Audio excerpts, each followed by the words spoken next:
Good day everyone. I am Ray Dagoy from Section C and I'm going to present my report in institutional based correction. The first topic that I presented is a global view on prison administration. Every year, Global Prison Trends by Penal Reform International in collaboration with the Thailand Institute of Justice provide us with a global view on the state of prisons. And every year, this report is unfortunately hardly a surprise. We read about the degrading conditions in which people are imprisoned and about their growing number. Yet, the level of crime in most societies is constantly decreasing.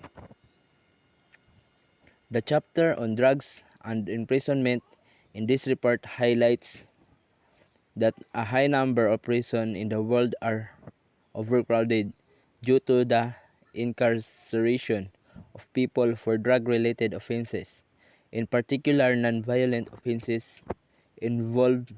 The chapter on drugs and imprisonment in this report highlights that a high number of prisons in the world are overcrowded due to the incarceration of people for drug-related offenses.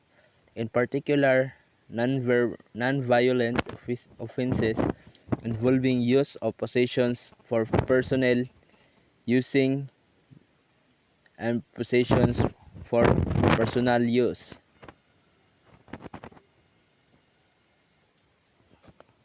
This directly reflects our contemporary addiction to punishment and showcases the disproportionality of punishment in relation to the offense. The use of harsh prison sentence for people who use drugs or for those who plays a minor role in the drug trade also shows the influence, limitation, and preserve effects of current drug control policies. Not only are punishment and incarceration became the sole instruments used to enforce the law, but also they are serving to implement moral norms which have no link with the reality of the offense that they are supposed to punish. These trends of over-incarceration and punishments of people who use drugs is seen on every continent. The deep impact it has on prison systems and on people in prison and their communities has sparked the current global debate on drug policy reform. In recent years, more and more countries have been introducing amendments to their drug laws. For example, by decriminalizing the use of drugs in Norway and Colombia, and by replacing prison terms with monetary fines in Ghana and Tunisia, or with community service, as envisaged in Senegal. Other countries have gone even further. Ecuador gave an amnesty to drug carriers and released thousands of prisoners. Countries that have traditionally adopted harsh stances on drugs, such as Malaysia and Iran, are reviewing their death penalty policies for drug offenses and removing people from death row. These changes and reforms are being discussed and implemented in a global environment that remains highly stigmatizing, where drugs are still considered evil and prohibition approaches prevail. They are therefore borne out a real need, the need for societies to stop exposing their citizens to greater risk from arrests related to drug use than come from the act of using drugs.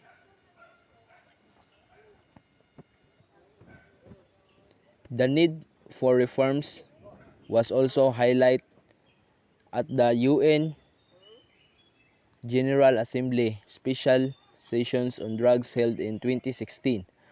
In their decisions, their member states called for more proportionate sentencing and for alternative to incarceration.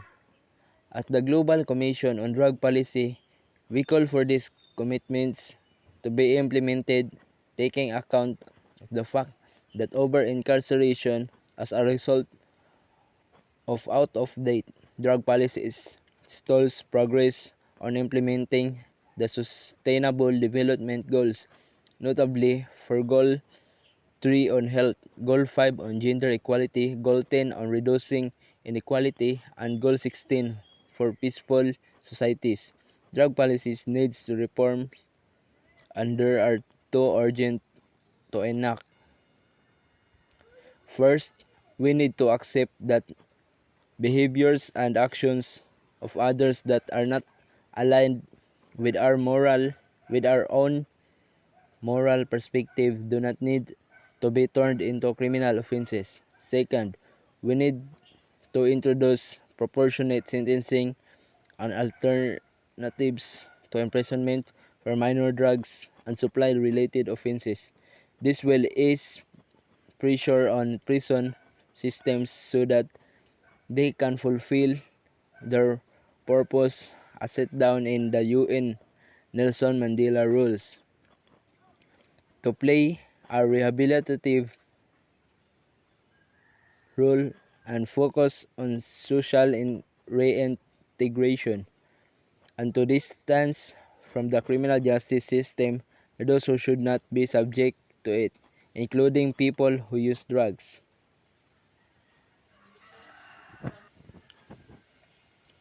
The disproportionate number of people incarcerated is one exceptional feature of criminal justice in the United States. Comparisons among the United States and other Western democracies on several social, political, and economic factors fail to provide a justification for the high incarceration rates in the United States. The more than 2.3 million people incarcerated in this nation largely reflect policy choices that have been made at all levels of government in the United States. While these policy choices have created unprecedented imprisonment rates, abnormally large incarceration rates are not entirely unknown in other nations. In the 1950s, Finland had an incarceration rate more than 3 times greater than that of its Nordic neighbors. More than 50 years later, Finland was able to reduce its use of incarceration to a rate comparable to its neighbors. Germany is another country that has worked to reduce its reliance on incarceration. A focus on how other Western democracies have reduced their incarceration rates can provide the United States with blueprints for how effective crime control can be achieved without a heavy reliance on incarceration.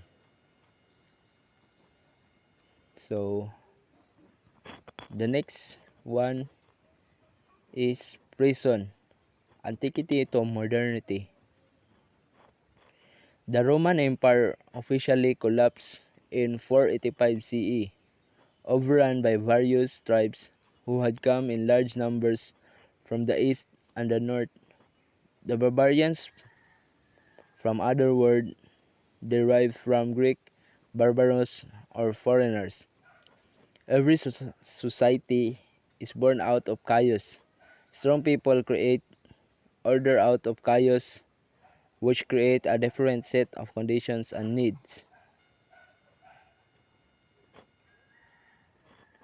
Once order is established, people start thinking about other things, including food and wealth and more comfortable existence.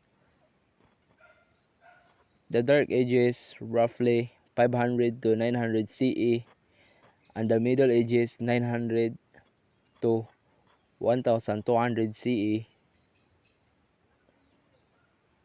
warrant periods of total chaos. There were states, sometimes quite substantial, but they typically were born of violence and often succumbed to the same. Charlemagne carved out an empire covering much of Europe, but it was subdivided between his sons, and not everybody wanted to be a part of it anyway. It didn't last another 100 years. But for some time after the fall of the empire in Europe, human misery increased. It was often unsafe to travel, trade dried up, and people sought security above all else. This eventually gave rise to the economic and political system called feudalism.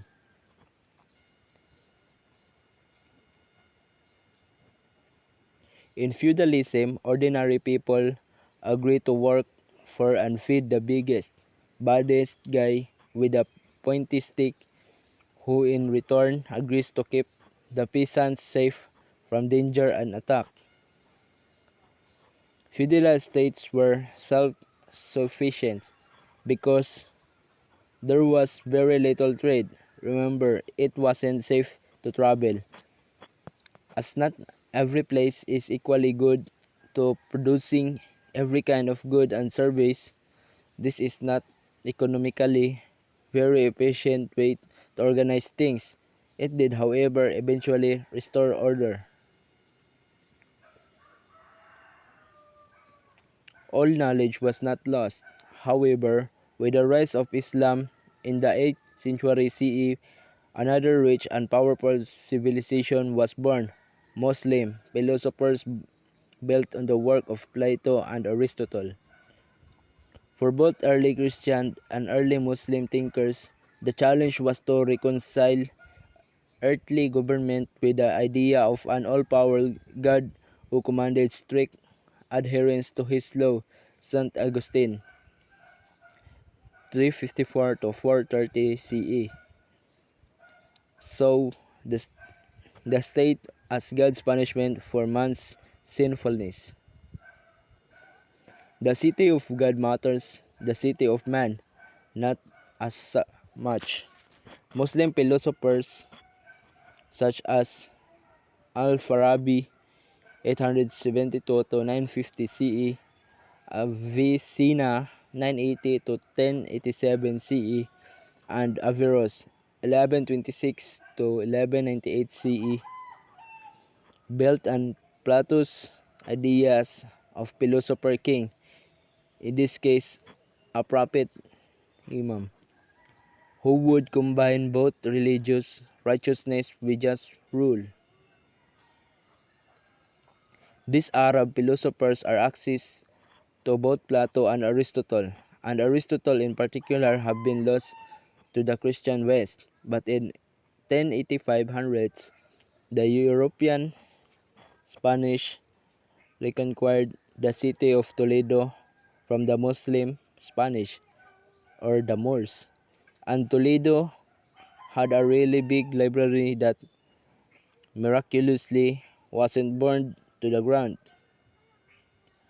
Works of all kinds were translated from Arabic and Hebrew to Spanish and Latin, which meant that they were accessible to a much larger group of people.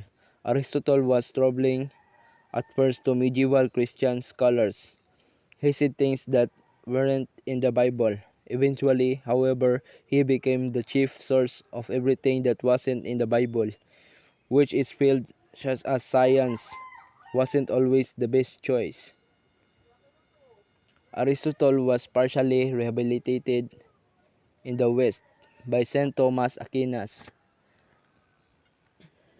1225 to 1274, whose work was to have enormous impact on the development of the Catholic Church. Aquinas said it was not necessary to have a theocratic state ruled by the church, and that was acceptable to have secular or non-church government. The church in the form of Pope had supreme authority, but unlike Augustine, Aquinas seems to be saying that it's not just the next life that matters. This life matters a little too. In Aquinas' time, Europe was on the road to recover from the collapse of the Roman Empire. That meant increasing stability and order that produced conditions that make it possible to trade. So for example, by the 1200s, trade fairs began to spring up in the Champagne region of France.